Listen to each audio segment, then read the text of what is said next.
So, Colin, previous to COVID, how many times have you had interactions with the police? None before COVID at all. No. Except I think I was picked up twice as for speeding and offences, but not for any criminal charges sort of thing. Yeah. But you had some good interactions with him. You were saying in some country yeah, towns. Can you yeah, tell us yeah. about them? Yeah. As I say, we played for and with and against a lot of the footballs, and in the boxing thing there with the young. I was actually coaching a little bloke. He was about that high, and Chocolate White he was called. He was blacker than that thing there, and but yeah, we had a good report and that sort of thing. But always had a good rapport with the police indeed. Yeah. And now, 6 years later, how many charges or how many times have you been to court? There's about 8 or 9 charges here, and been to court probably a dozen times with remands and whatever else, and bail applications, 12, 14 times I suppose, yeah, at least, yeah. But only ever, there was one particular day, I was on 5 different charges, but I was only convicted of 2, the others were dismissed or discontinued. Before we start on your great odyssey that you undertook, how long had it been then since you'd lost your wife? 18, just on 18 months, yeah. So you've been 18 months as a widower? Oh no, 20, actually it was 23 months, yes, yeah. And how were you going through your grief? Were you still struggling with it? Very much, and I still do to this day, yeah. So you're struggling as a grieving widow, yeah. You never had any bad interaction with the police, and suddenly you're in, what was the car you were driving? A little Mazda 3, 2003 Mazda 3, yeah. And inside the car you got a hippie guy or some singer. And ironical number plate, 1 box 361, yeah. And funnily enough, a couple of interviews that we done, people who were at Epic had said, I remember that, I always took notice of the number plate, yeah.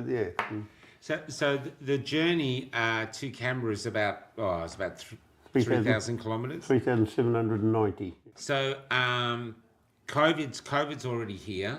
The whole country is shutting down its borders, and for some reason there is a call from people all over Australia to come to Canberra, and you decide to answer that call and defy the government's borders, defy the mandates, and head to Canberra. Why did you decide to do that?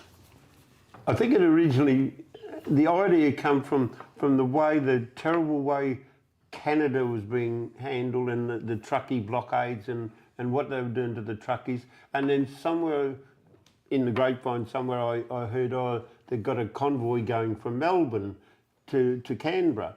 And I thought, God, I'd love to go over to Melbourne to go in that thing there. I just want to be at Canberra. And then next day, somehow I think it was through Telegram and that, I found there was one going to be starting the next day, sort of thing, from Perth, and I quickly rushed down to get my little Mazda 3 ready and able to go over there, and with my mechanic mate, and once I got that going, we were on our way, sort of thing, yeah. So it was that quick, one day? Yeah. I thought about it on the Saturday. On the Sunday, I put a bit of effort in, and that's when I found out that there was a convoy going from Perth, and next day I went and got things organised. I was intentionally at first going to try and get a lift with someone. Thank God I didn't. I'd be the worst bloody passenger in the world, I reckon. But that was my intention, because I didn't think my car would get going. But anyway, then I got onto my mate and I went out and told him, I've got a fuel tank that's leaking at the top. Can we get it fixed? Because he's certainly awake with us and that sort of thing. And yes, so we both together, we pulled the tank off and welded it up, and he said, this she'll get you anywhere you want to go. So we jumped in the car and off we went, sort of thing, yeah. What goals did you have? What did you hope to achieve by going there? Well, to be there was probably the main thing, to be involved in something which we thought, oh, there could be 200,000 or 300,000 people here. We thought at the time, and that, which of course we found out it was somewhere in the vicinity of 1.5 million people, and just to be there, and I had visions of overthrowing the government and that sort of thing. And if there's enough people there, let's overthrow these bastards. Even if we've got to physically overthrow them, I'll be in that too, you know. But yeah, so that was the main reason, yeah. So there was revolution in your blood. Revolutionary, yeah, for sure. What was the trip like going there? Well, we had a convoy of, when we left here, it was either 16 or 17 vehicles with around about, in the end, it ended up being 25 vehicles got there, but come at different stages of the game, and I think it was 61 people altogether with the 25 cars. But it started off, we had a bloke in like an old army truck affair. He was the leader and organiser and that, but it was very shambolic and that, and he didn't get up, he didn't even get past, what's it, where the water, up the hill.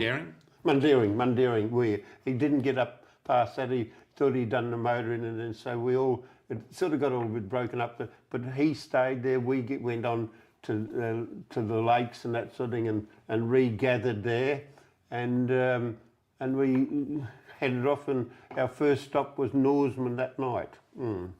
When you're driving across the Nullarbor, because it's so empty and vast, had you driven across it before? No, I hadn't driven it, but I was probably disappointed in it. I thought it'd be a lot barer than it was.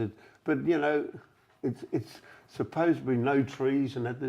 I counted millions of them. There's only one part near the Nullarbor Roadhouse. Yeah, sorry? There's only near the Nullarbor Roadhouse that there's no trees. No, they're just there, yeah. No, it's, yeah, but it was an enjoyable trip indeed, yeah. Did anything happen on the trip? Any more breakdowns? Or what was it like having someone in the car, because your car's only small, that you'd never met before? I'd met the bloke the night before, and if people know Nanup's notorious for people with 3 heads and that sort of thing, and every person has to have a guitar. So when he pulled up here, I'd never even spoken to him, only through texting and that sort of thing. And I said, "You got 2 heads or what, mate?" He said, I said, "I bet you got a guitar though." He said, "Oh, is it all right to take it?" I said, "Of course it's all right to take it." So Strummer was his nickname and that, yeah. Terrific bloke, but goodness gracious. He used to, like, no one smokes in the old car and that, but he was smoking stuff, but he mixes it with lawn clippings, I think it must be, because he goes a bit funny on it and that sort of thing. But he's half his frame's leaning out the bloody car, and that he'd go along having a fag and that sort of thing. And at one stage, on the second day, as I say earlier, I'm a terrible passenger, but I just like driving myself. And the second day I was absolutely buggered in that, and I said, "Drummer, can you take over for a couple of..." I said, "Now, only go 110 k's an hour, and no smoking." I said, because I sleep with one eye open and that. Anyway, I thought I just started to doze off, and I could feel he was going too fast. Looks over, 140. I said, "For Christ's sake!" Oh, I said, "Sorry, mate, sorry." Yeah, so started to doze off again, and next minute, for some reason, I opened my eyes, and we're going around a bend. Here's old Strummer and the little Mazda, passing the road train on the blood. Oh no, it wasn't a road train, I beg your pardon, just a semi-trailer. And I said, "What the fuck are you doing?" He said, "Oh," "there's no one coming." I said, "I know there's no one coming, but that truck can move over and put us out." I said, "Stop up the road and I'll take over again." Poor devil never got to drive once again after that. I drove all the way from then on and that. But it was an eventful trip. But the third day, one of the interesting places we went.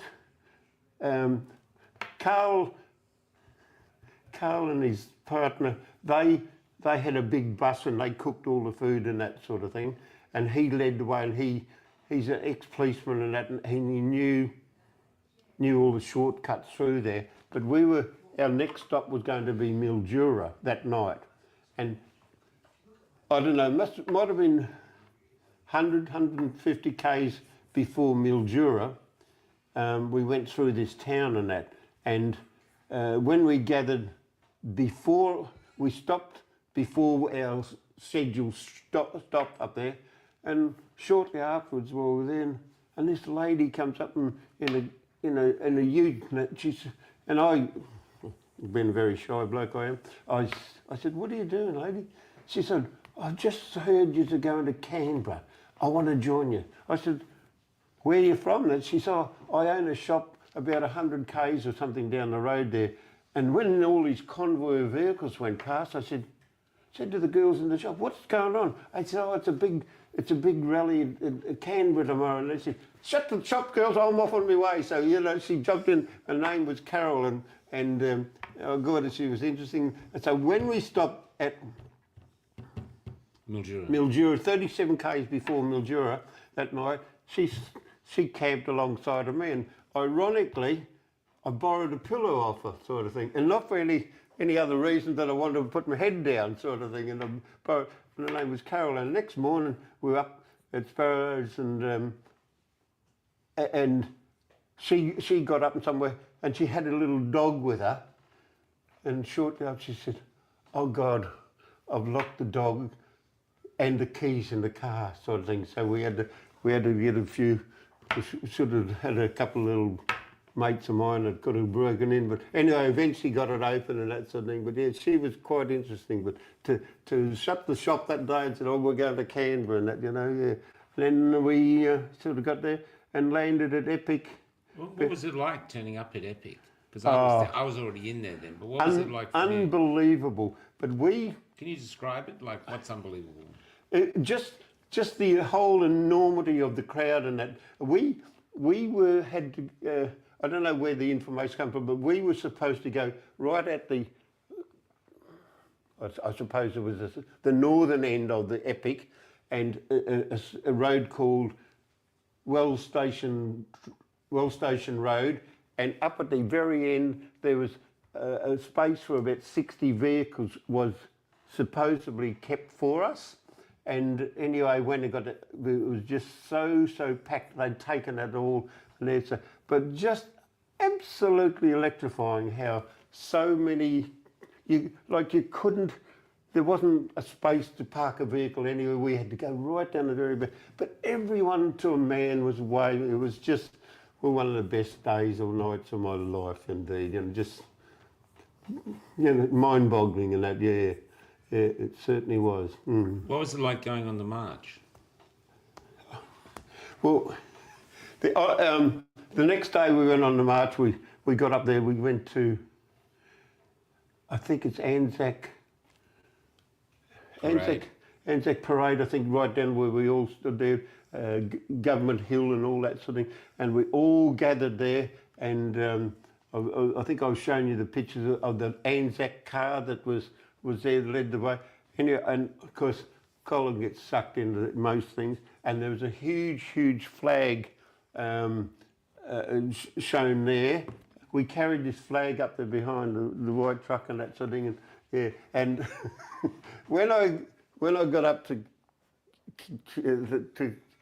Government House, as you probably know, there's lots of flagpoles there, and there's a bloody soldier or a copper or whatever he wants to call himself, as mute as ever. And so I went up and I said, "Boom!" And he jumped back, and then 2 or 3 other coppers from both sides comes and, "What's going on?" So I thought the bloke was asleep. I just had to wake him up. I said, "Anyway, just get out of my road, will you?"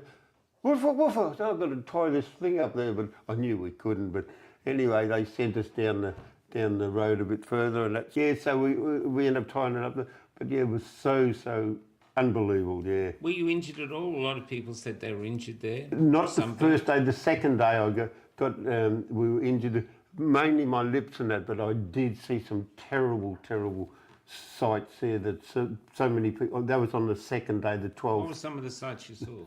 Just, particularly a couple of old ladies, it looked like they'd had a blowtorch on both their legs, and just so red and scabby and that sort of thing. Oh, shocking and that. And lots of people with lips and that sort of thing burnt and that, yeah. I actually befriended a lady there, and we went into one of the police stations and reported it and that sort of thing, like a lot of other people did. I've still got the receipt from them where I reported and that sort of thing, but I never followed it up, or they never followed it up either, of course. Yeah. How long did you stay in Canberra? We got there on the 12th, and I actually left on the 26th. There was a rally on the 12th, the 19th and the 26th, and fortunately me mate Strummer and one of the others, Beth, they'd gone down to Swan Hill and missed that rally on the 26th. And I went left straight after the rally in Canberra. I went down to Swan Hill there because I was going to party on, there was a party on tomorrow sort of thing.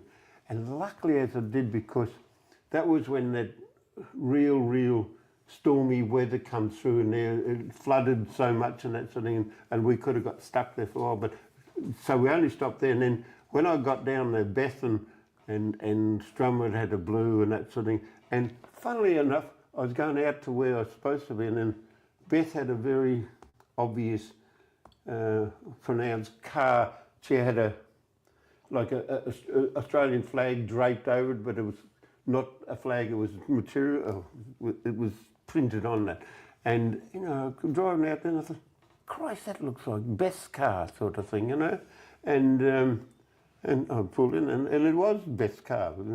And anyway, so they did a blue. I said to Strummer, we're not going back to Canberra, I'm going home. I'm just sick of you and that sort of thing. And so we headed back headed towards Perth, yeah. What was it like leaving? I mean, you went there hoping to overthrow the government. Were you disappointed? Or what was the benefits or pitfalls of being there? We sort of got around and saw a heck of a lot of stuff and that sort of thing. But I don't know how to say. Too many people were worried about who was a Freemason and who was a pedophile and all that sort of thing. And I thought it just took a lot of what we went over there for. We didn't want to know how look, I'm not belittling that side of things, but it's just, we went for a different cause, but people were worried, he's a Freemason, he's a pedophile, stuff what that is. We got there, and we went into Canberra a few times and that sort of thing, and challenged some things at the courthouse. We got kicked out of a couple of courthouses and that sort of thing, and yeah, but nothing really got achieved that I thought would have got achieved, you know. Yeah. So for that, I was a little bit disappointed in that aspect and that. So that was with you as you were driving back? The drive back, that disappointment was in you on the drive back. Was the drive back harder than the drive there? No, not really, but just the fact that it, you know, I got over that probably a bit, you know, but it still sticks in my guts that we didn't do what we did. But no, the drive back was still all right, you know. So, because I only come back to Border Village, yeah. And we got there on the 26th, 28th we got there. Okay, you're at Border Village, which is a very remote part of Australia. This is the WA border. Now, you're WA born. 75 years. 75 years, you've had children here, you've got grandkids, and suddenly you're not allowed back into your state. How did that feel? Well, firstly, when for so long, I'd like at 75 years of age, I'd slept in a tent or in a sleeping bag, a swag, I should say, swag and that sort of thing for all that time, and it was really getting to me sort of thing. And when I got to Border Village, that's right, there was a lovely lady, she was Sandra, she was from one of the rallies, but I didn't know her from before, and I only seen her twice in the interim sort of thing. When we stopped, I think at a place called Hay on the way over, her and David were having an argument about something. That was the only first time I thought, oh, who's this stupid woman and that sort of thing, but I didn't say it. And then walking up to the rally on the 19th, because I was a bit running and walking a bit faster, and she said, oh, hello. Yeah. She said, Sandra. Oh, I said, oh, hello, Sandra. How you going? So that's my knowledge of her. When I got to Border Town, she was there with her other two people on the vehicle, and she said, what are you going to do now? I said, see that over there? I'm going to find the softest bit of sand, and I'm going to stay and go to sleep in a comfortable bed for a while. She said, well, no, you're not.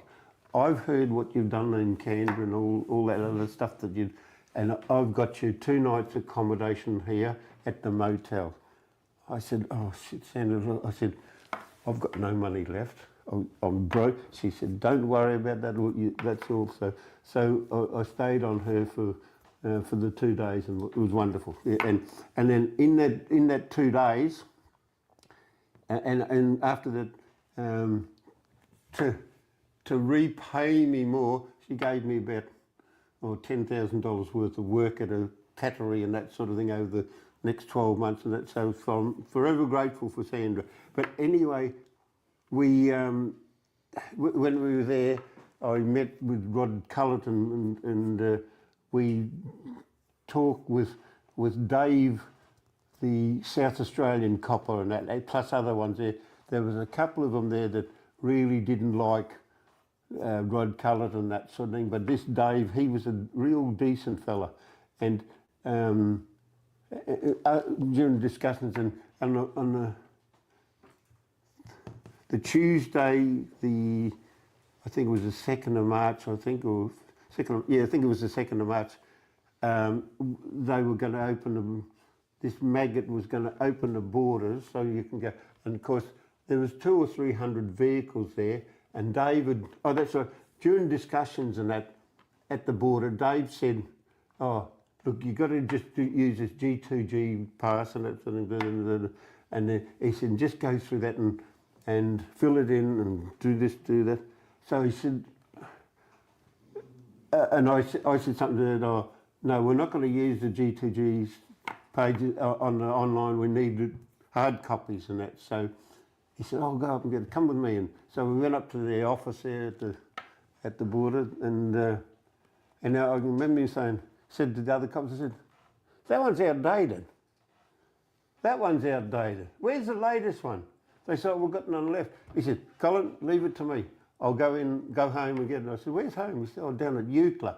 So he said, I'll only be a couple of hours, and about 6 hours later, he turns up and we're at the bar and that sort of thing. And I said, geez, I wouldn't want to be hanging by the neck, wait for you 6 days. Oh, some idiot went out to sea and drowned and that sort of thing, so I had to go and look after that or something. But he was so good. He said, but look, do this, but don't go through tonight. Go about 6 in the morning. I'll be back by then, and it'll be all honky-dory. But the others involved, there was 16 other people in 10 vehicles altogether. We were going to go through and that, but they didn't trust the police. I said, well, look, he'll be all right and that sort of thing. Look, and for the sake of 4 hours anyway, I'm prepared to take that risk. But then in case, because we all know we're going to be in trouble. Mm-hmm. Oh, but we might. And I said, well, we'll be in trouble if we go. I said, we can dodge it for a couple of 4 hours, and why not do it and that sort of thing. So anyway, they decided to go through. So about 2 or 3 o'clock in the morning, we went through, and yeah. And so the drive from Border Village to Norseman is about 900 k's. So yeah, yeah. But how were the cops with you at the border itself? Well, the coppers weren't that sweet at all, didn't get an invite for dinner or anything like that from them. They were there and they said, you're not going through. I said, who's going to stop me, by the way? He said, we will. And of course, shortly after, as I was talking like that, there's a big security bloke. He towered over my vehicle. He could have turned it upside down, I reckon. He said, you're turning around, you're going down there, turn around. And I remember saying to him, I said, you're just like a boarding house cup of tea. You're very big, but you're very fucking weak, mate. And you can get stuffed and that sort of thing.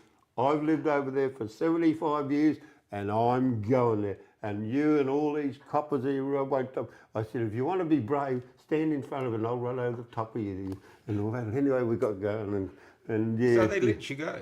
Eh? They let you go in the end? They knew I was dinkum. I think they'd got an idea that I probably would have run over someone. And that, yeah. So how many went through with you? 9 other vehicles, yeah, including... So once you went through, the others just followed? No, Max in the COVID truck, they led the way, yeah. And then and I told others to go through because I'll let...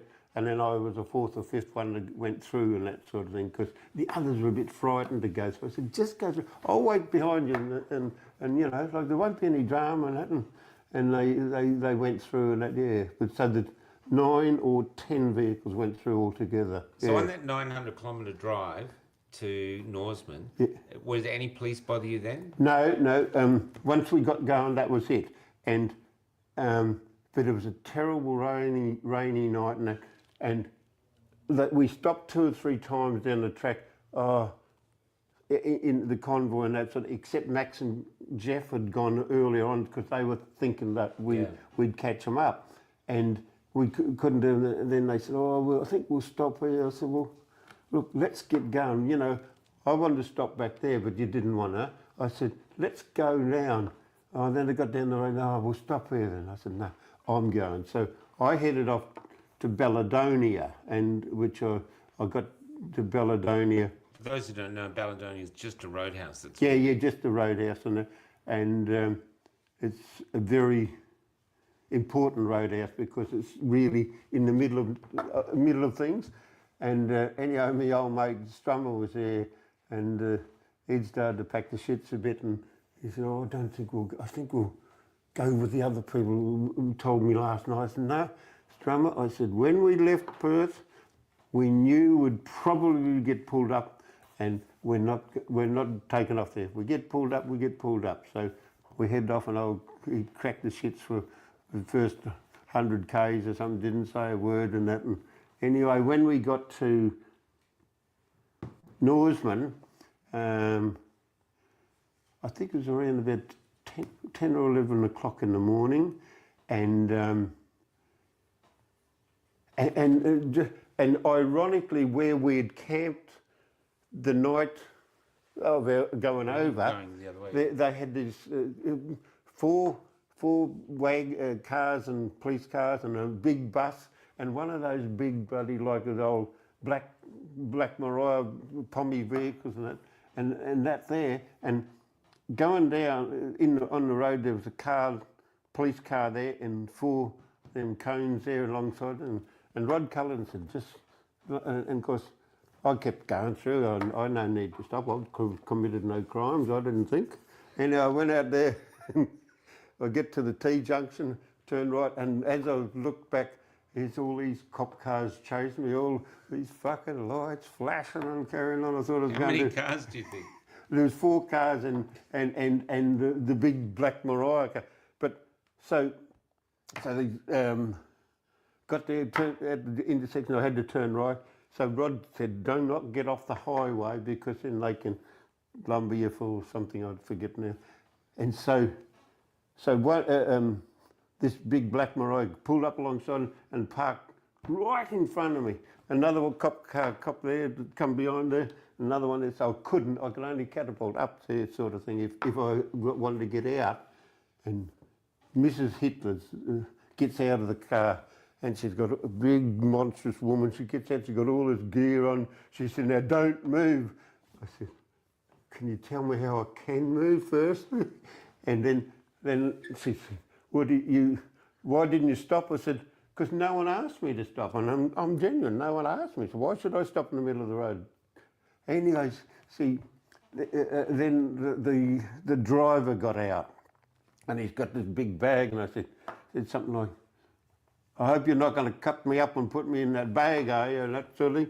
He said, no, and then he proceeded to get all the PPE shit out and put all this crap on to do that. And I said, To do the what? To do the processing of it? Just process, And anyway... So they processed you on the side of the road? No, they checked me all out and made sure things... And what were they checking, like if you had COVID? Look, I honestly can't remember what he done, but I know they put me in the paddy wagon and took me into the station, and that's where at Norseman Station. And the sergeant there, I believe he was on our side as much as against him. Have you ever been in a paddy wagon before? No. It was eventful. Yeah, and poor old Strummer, he was panicking, that sort of thing. But when we got inside... Can I ask, how were you feeling at that point? You're in a paddy wagon. As far as you're concerned, you've done nothing wrong. Nothing wrong. And now your state has got you in a paddy wagon. How were you feeling? Well, I was mostly concerned. I said, "What about in the car?" I said, "Leave it here." I said, and of course, I thought I might be here for a week. What's going to happen with my car more than anything else? Wasn't worried what's going to happen to me and that, Anyway, we got there, and the sergeant, he was very, very good, and I reckon on our side, and we took all the fingerprints and all that sort of thing, and then I had to. He said, "Oh, you'll need to get a thing up your nose, what do you call it? Rat test. Rat test, yeah. I said, "She better not put it up I said, "How can I get away with that doing it?" She said, he said, "Unfortunately, you can't, And I said, "Because I don't believe in this bullshit, and I said, I don't want to have that." I said, "That kills more people than anything else, and that, And but he said, "Unfortunately, it's got to be done." And I told the nurses up there, and they were very, very gentle, because I threatened them, I think, and they put it. So he got that, and then we headed off about 7 o'clock. So they let you go? They let me go. And they let you drive home? Yeah. And I got home about 11 o'clock. What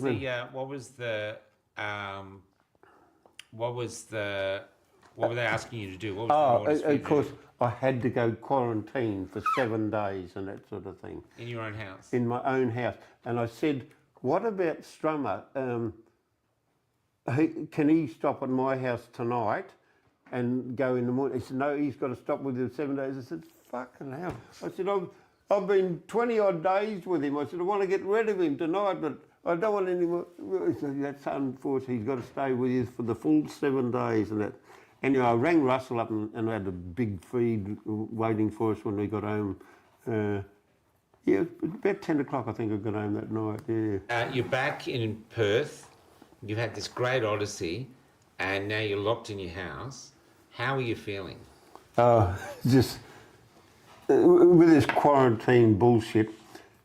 In the interim, from when COVID first started, I wrote some terribly nice emails and that to the maggot, Dawson and McCoward and that sort of thing. For those who don't know, who are those people? The Premier of West Australia, Maggot I think he's Mark McCoward, I think. McCoward, what is it? McGowan, McCoward I call him. And then Chris Dawson, he was the police minister at the time, who also became COVID commander and that sort of thing. And of course, I'd written all these bloody emails to both of them and that sort of thing, and told them what lying effing mongrel bastards the things they are and that sort of thing. And of course, for 2 days at Border Village, we had the biggest laughs about them and that sort of thing, what maggots. So when I had 7 days quarantine, the first day they come out here, and there's 3 cops in the car. And there's one cop walks up the steps, and because I went out to greet him, and I thought, I'll just... And he kept back, he said, stay.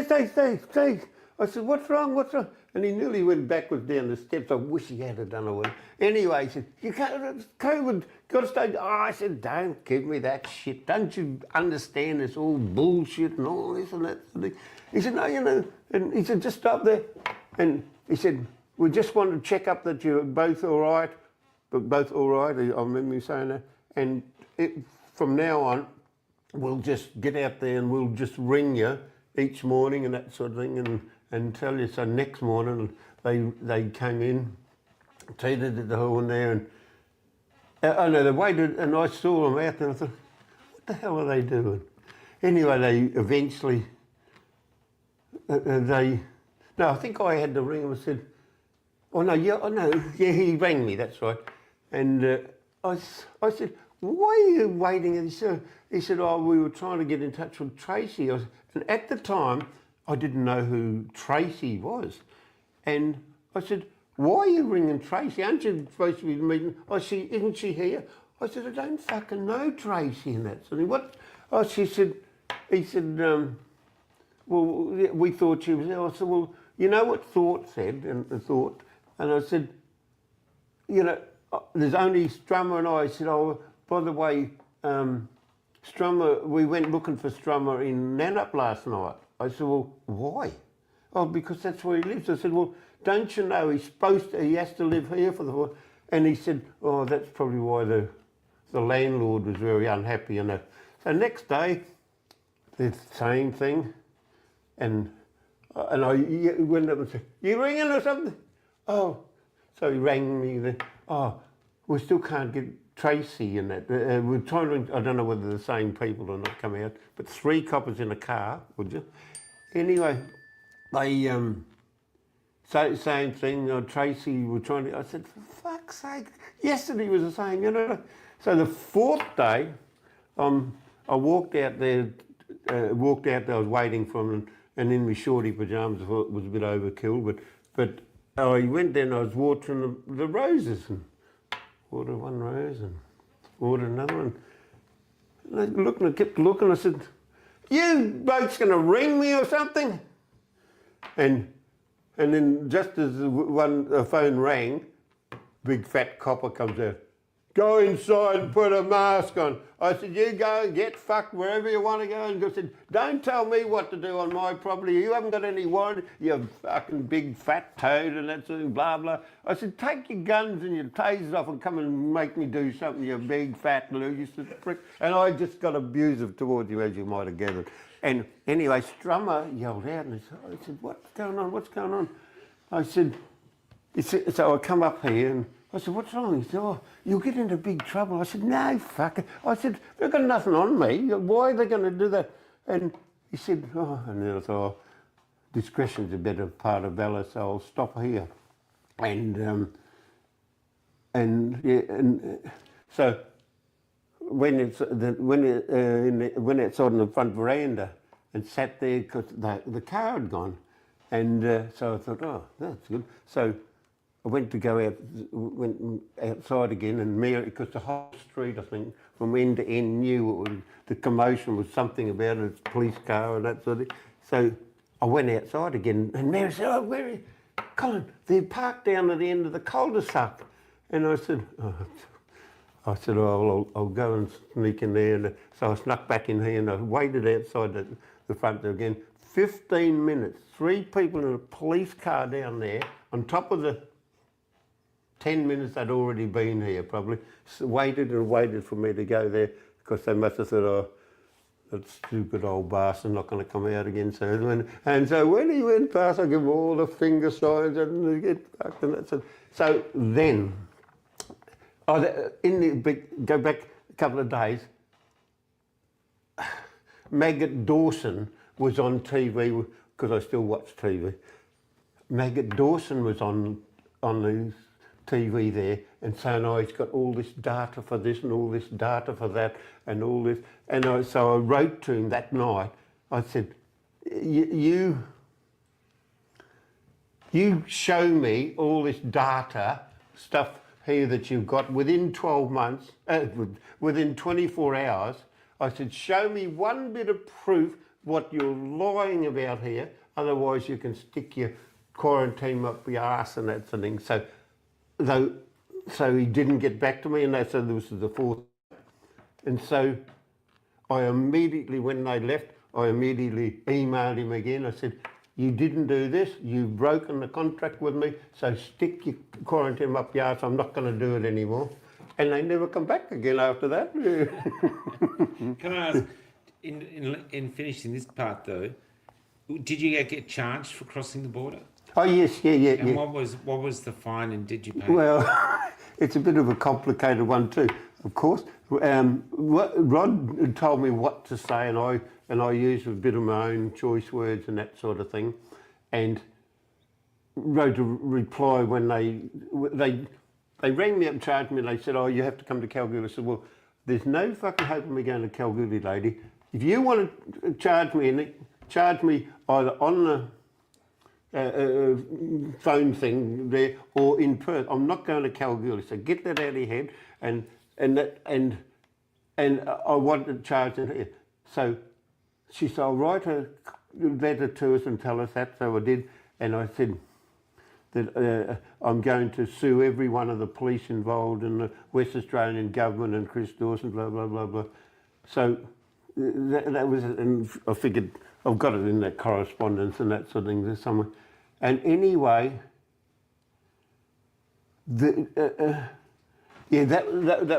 right.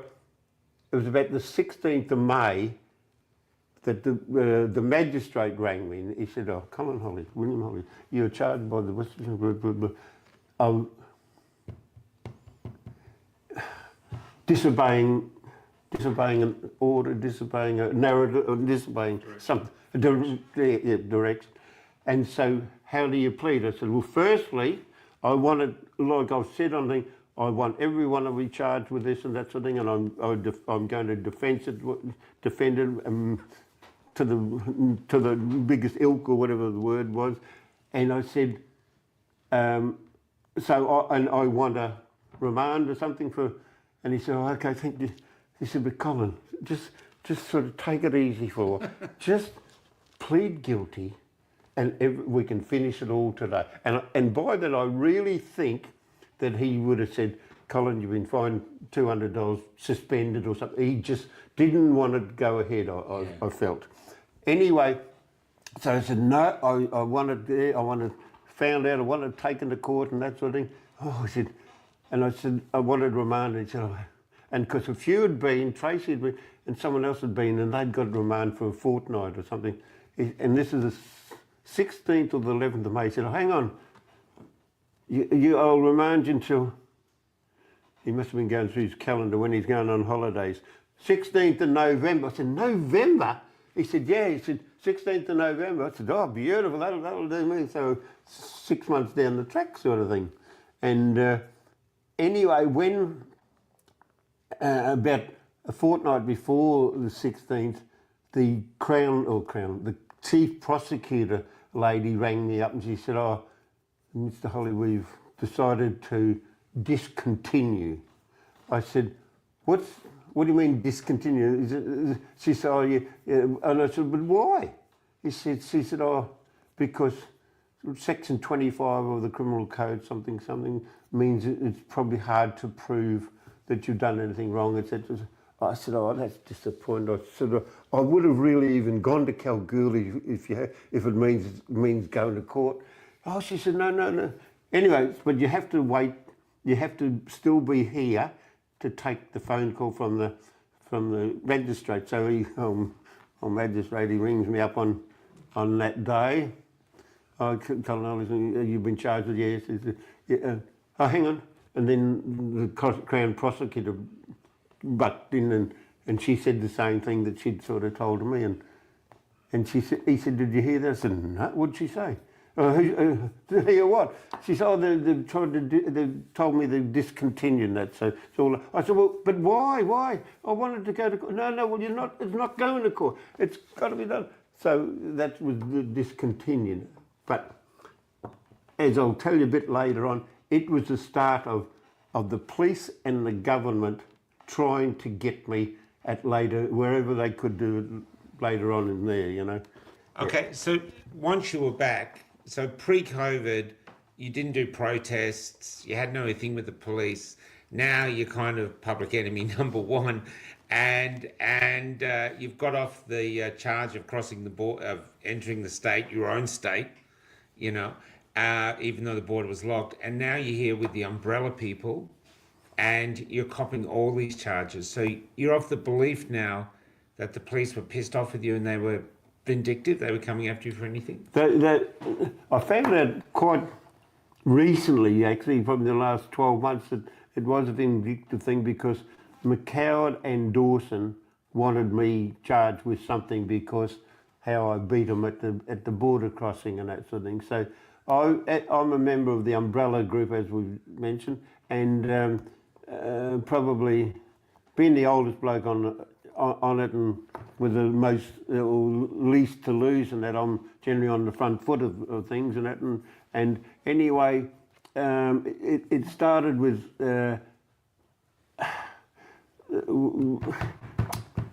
John and Kathy, who used to play the bugle every day, and that at the wall, the governor's house that we call the wall, each day whilst Governor Beazley was there, someone would talk, either John or Lee would talk to the governors, well, he never spoke to the governor, but to the intercom, and then one of us people would talk to him later on and that sort of thing, which was something, we got something off our chest. We had some terribly good speeches and speakers there every day sort of thing, particularly one you know so well, the paper man. Goodness. Rich, you interviewed, he sat here the other day. Oh, the big fella. Come on. Max. No. Jerry. Jerry. Yeah, Sorry, yeah. And he spoke so well so many different times. Anyway, when Governor Beazley left, that all got stopped and that sort of thing, and I don't know why. And of course the police wanted to move us down to what they call the kangaroos and that. And this particular day, the second day that Dawson had taken over, John and Kathy went to play music down the gate entrance, vehicle gate entrance there, and we were up there, and shortly afterwards there was huge commotion going on, and so I jogged down to see what was going on and that sort of thing, and they were trying to get Kathy. They had arrested Kathy and were trying to get her into a bloody paddy wagon, and there was about 6 or 7 coppers trying to get her into this paddy wagon, and of course I went there and I spoke a few words to Jesus and that sort of thing, and yapping on and told them and yelled and screamed and that, and of course I got arrested there the first time and that, and that was the first time I got fiddled by a copper, you know, doing the body search and that sort of thing. I thought, I might do this tomorrow again. This is going all right. That fucking maggot, I can still see him, and you know, smirking on his face. And then they sent me to the lockup that time, but I was out probably 3 or 4 hours later, and then. What was that like being in the lockup? Huh? What was it like being in the lockup? Well, I had a bench sort of thing that you either lay down or sit on and that sort of thing, and but the bloke in there didn't seem to be too bad, and then the next time I went in there, oh that's right. So I was remanded, but for a month or something that I could before I could come back, and I couldn't go to the wall and that sort of thing. And anyway, I went in there and I got it reduced somehow, and then the next time,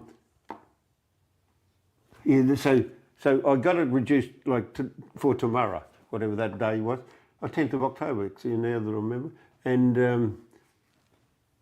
and of course, the same maggots that had picked me up there, they saw me marching up the street because I had got reminded that I wasn't to stop within 20 metres of the wall. So I didn't stop, I walked past and that sort of thing.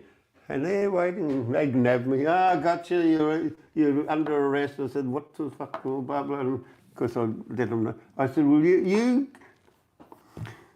very rude words, Kelly, but very rude words said that saying, you are just dumb as a fucking arsehole.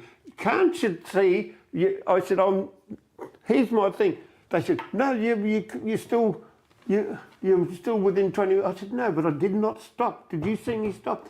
And anyway, next minute, he's on the police. He said, oh, we have to unarrest you because you are dead right. I said, of course I'm fucking right. I wouldn't be here otherwise. Blah, blah. And then a couple of weeks later, look, I can't remember, but the most serious, so probably the third or fourth one, I was coming across there, and the little green man, he was red at the time. I looked that way and I looked this way, and I thought, I'm not going to dent any cars if I walk across here now, so I'll walk across. And as I got there, Mr. Smarty ass that had arrested me not long before, I said, another arrest coming up for you. I said, and what for this time, arsehole? He said, because you jaywalk. I said, you can arrest me for jaywalk, please, because you are going to look the biggest fucking idiot policeman in the... I said, this goes all over the world when I put over, because at the time there was a bloke from Sweden was putting things up that you must have been sending or something, and I said, this will go all over the world, arrested and sent to jail for jaywalking. Give it... Oh, he said, well, I'll give you... It was a 20... It was a fine? Australia Day. Move on. Gave me a move on notice and that sort of thing. So we had a party there that night, and then the next day, and poor old Paul Hilton, he met me there next day, and the same two that had arrested me the day before. I thought, and of course we discussed it at length. That be kind to the policeman, be nice, so we get to the... So I said to Paul, the coppers are coming riding down towards me. I said, I'm going to be nice today, so we're going to be nice. Good morning, Mr. Policeman, I hope you have a good day. He said, you're going to make us have a good day. I said, oh, funny boys today, what's going on there? And then they got off, they dropped their bikes, they got off, as though and they arrested me. He said, funny boys, what's going on today? He said, you're 7 minutes early on your 24-hour move on notice. I said, oh, for fuck's sake. I said, look, I honestly, like being nice, I said, look, I honestly forgot. I'll go home and won't come back for an hour now. He said, no, you won't. You're going into the court. I said, no, you can't be serious. Look, I said, I've honestly forgotten all about it. Well, that's too bad, sort of thing. So they put me into the wagon after things, and poor old Paul, who passed away last week, he got abusive towards him and that sort of thing, and nearly got arrested. But anyhow, when I went down, went to the cop shop this time, the same sergeant, I think that this is the third time I'd been down there, he said, what the bloody hell's going on with them blokes up there? It's getting a bit overboard now and that sort of thing. And he said, look, Colin, I'll get you out as soon as I can. It's very, very busy. It's a Sunday morning, very busy. I'll get you out as soon as I can. Hopefully 3/4 of an hour you'll be out and that sort of thing. So about an hour and a half later, he comes back and he said, unfortunately, you're stopping the night tonight.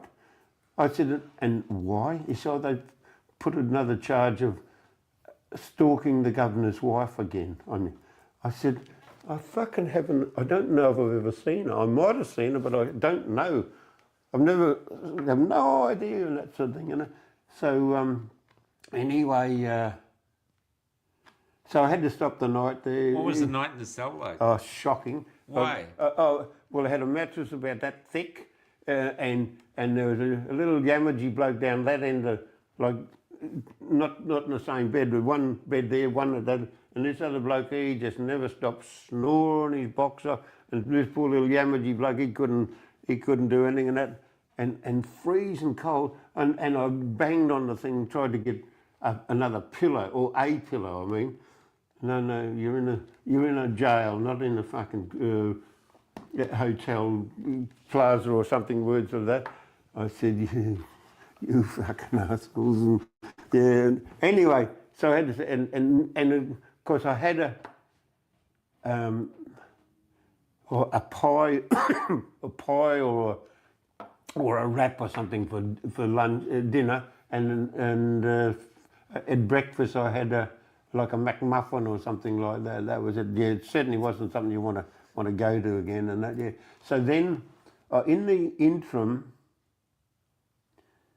I don't know whether Joe and Liz or someone had got in touch with Stephen Gabriel, the barrister fellow that was looking after us. Anyway, he came down in the morning and he went to court for me, and then so it got dismissed. So, but I've since found out why they were trying to get me is because when I went to Canberra and given the shits coming through the border, they had been vindictive sort of thing and it was there was a Operation Palomino that we got freedom of information from. It didn't say on there, but that's what they were after Colin Holly and that sort of thing because he was a shit stirring prick or whatever. So they actually went after you because you were pissing them off. You were basically not complying. Not complying and they wanted to punish you. Exactly, yeah. Which I think any genuine bloke would do, you know. Can I ask, ultimately, why did you do all this? What was it about what was happening that pissed you off so much that you took this route? A couple of things, like as I think I've told you before, but I would never go to a rally. I'd never been to a rally, and to see someone rallying that, and you know, like unions, as I said, you weak bastards, come out and do a day's work with me, and you know, like I can't stand that sort of thing. And then of course, when I come back after I'd broken the quarantine thing, there, Mary next door, she said, "Oh, I go to the umbrella. Who's the umbrella? Blah blah blah." So it started there, and of course, just what we talk about then, just how the government and these mandates shit and all that come around. We just want to say our piece in the sternest way we possibly can, you know. Yeah. Do you regret it at all? Not one bit. Do it all tomorrow if I had to. Yeah.